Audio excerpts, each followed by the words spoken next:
How's it going, everybody? Hope you're all doing well. So, my subscribers know what time it is and what this video is about. But if you're new here, my wife every year gets me a new knife, and I use this knife for the entire year, and then I give you a review on it.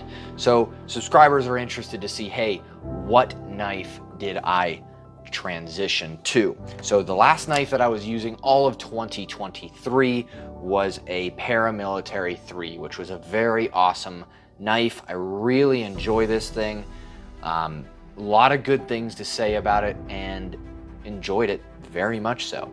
But it's time to press into what is going to replace this. So here's a few different items or different knives that I've used in the past. 2023, 2022, 2021, and then 2020. And then honestly, I have like another 9 knives above this. I just didn't grab them all. They keep going in succession. So to reveal, it is going to be another Spyderco. So some people are upset. They're like, go back to Benchmade and stuff like that. And sure, we will rotate our way around. And I might be bumping this to 6 months here in the future. Instead of every year, because that's kind of a long period of time. I think I can get a good objective point based upon knives within about 6 months. So we might be doing an every 6 month knife, or even less than that. Who knows? Just let me know in the description box comments. Would you like me to do that? So you get more update. But most people don't really care about knife videos. So it is what it is. But let's take a look of what we got. So there we are. Some of you may already know immediately what this is, but for those who don't, this is a Pacific Salt 2, or the Salt 2, technically is what it is. Spyderco Salt number 2. And this is H2 steel. So I've had another knife like this as well, and this is extremely corrosion resistant. And this is one of the knives that I was interested in. I typically give my wife like a list. I'm like, hey, here's several knives that I would be interested in. Go ahead and pick one. What do you think I would like? And this is what she ended up picking up for me. So here we are. We are going to test this for about 6 months to a year of my real world perspective, being active duty military, using these knives in adverse conditions, in hard environments and stuff like that, and we're gonna see how this performed. Now the cool thing, the last time I had any type of corrosion resistance was the Pacific Salt 1, I think it was, or the Endura 4. It's like based off of that, and this was several years ago. I was doing maritime patrol in salt water all the time, and I needed a knife, and that thing was amazing. I'll probably roll some B-roll footage in here just so you can see what was going on and stuff like that, but it held up extremely well. Now, I'm not doing any saltwater activities now, but it was on the list and I just wanted to try it out. So you kind of see it's been used just a little bit. It's been a couple weeks. I've been kind of throwing this thing in my pocket. As you see, it's a little dirty.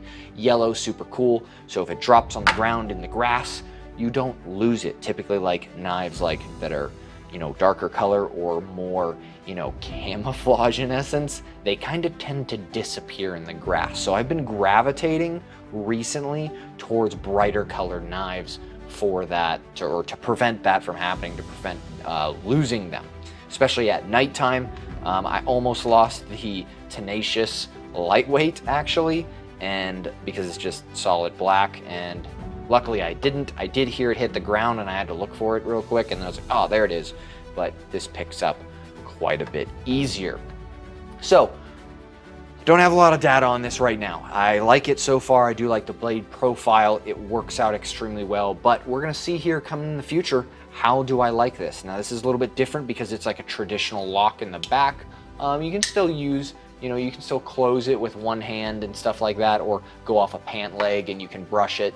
I kind of like one hand openers, which I'm probably going to miss the specific lock of the Paramilitary series on the back, because it was so nice. You can just open it and then you can close it with one hand, which is fairly nice. I can do that with this. It's just going to be kind of reprogramming my brain, back to something else, which I was used to an underlock, and then the accesses up here, which kind of help. But there's the new knife for 2024. We're going to dive into it, and you'll probably see this throughout the videos of coming forth in this year. So if you guys like this, want to see more, or you've already had this knife, leave some comments in the description box below if you like it, if you don't like it. I'm just winging it here. Sure, is it a bad knife? Is it a good knife? I don't know. We're just gonna test it out. So if you guys like this kind of stuff, want to stick around for the future updates on this and other knives, then hit that subscribe button. It massively helps out, and I greatly appreciate it when you guys hit subscribe, because it's free to you, but it helps me out a lot. Same with liking the video. One other thing before you go, we're actually over on Rumble as well now, because I can talk about more, you know, pew things that aren't going to demonetize me or get me kicked off of YouTube. I can go in more in depth about that stuff over there. So I highly recommend going and take a look at that stuff over there. We're just starting it up, but we're going to get into some spicy stuff over there. So if you guys like this kind of stuff, like, subscribe, greatly appreciate it, and I hope y'all have a great day.